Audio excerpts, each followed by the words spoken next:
Maar julle, ek wil gou vandag gaan ons gou na die tweede gedeelte van beplanning kyk. En ek wil hê, ons het mos nog gaan kyk, die eerste ene was net vir wat jy nou nodig het om elke maand deur te kom. Nou wil ek hê jy moet gaan kyk oor 'n jaar of oor 2 jaar. Wat gaan jy nodig hê en waar wil jy dan wees? Kom ons stel jy is nou nog 'n jong meisie, jy moet nou nog daar kan trou, jy gaan daar kinders hê, hulle moet versorg word, jy moet huis begin opsit, al daai tipe goedjies wat jy nie nou uitgawe vir het nie. So jou uitgawes is nou dalk 'n bietjie laag. Dalk is jy al getroud en jy en jou wederhelfte wil graag 'n nuwe kar koop. Of nog 'n kar koop. Hoe jy ook al wil beplan.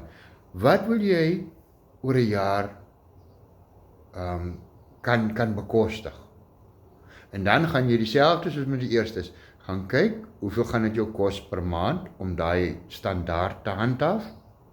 En dan wat moet die verkope wees, so dat jy dan nou 'n bedrag het. Jy het nou klaar ene wat jy nou vir nou elke maand moet kry, en dan gaan jy nou bedrag kry waantoe jy moet werk, sê vir oor 'n jaar. So as jy nou gesê het soos laaste, jy moet net R1000 omset elke maand hê, verkope elke maand kry.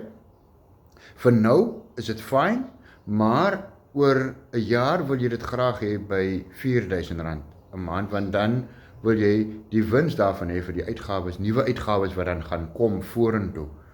As daar dalk 'n kind kom is doeke. Jy het nie nou doeke uitgawes nie, dan het jy eweskielik doeke en jy het wipes en jy het dalk melk wat jy moet koop en dis nuwe klere en al daai goed.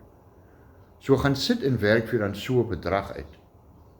En dan begin jy, sodra jy nou eers gemaklik raak en jy tweede of jou derde keer maand agter mekaar jou maandelikse target bereik, dan begin jy dit opstoot om teen die tyd volgende jaar by daai target uit te kom.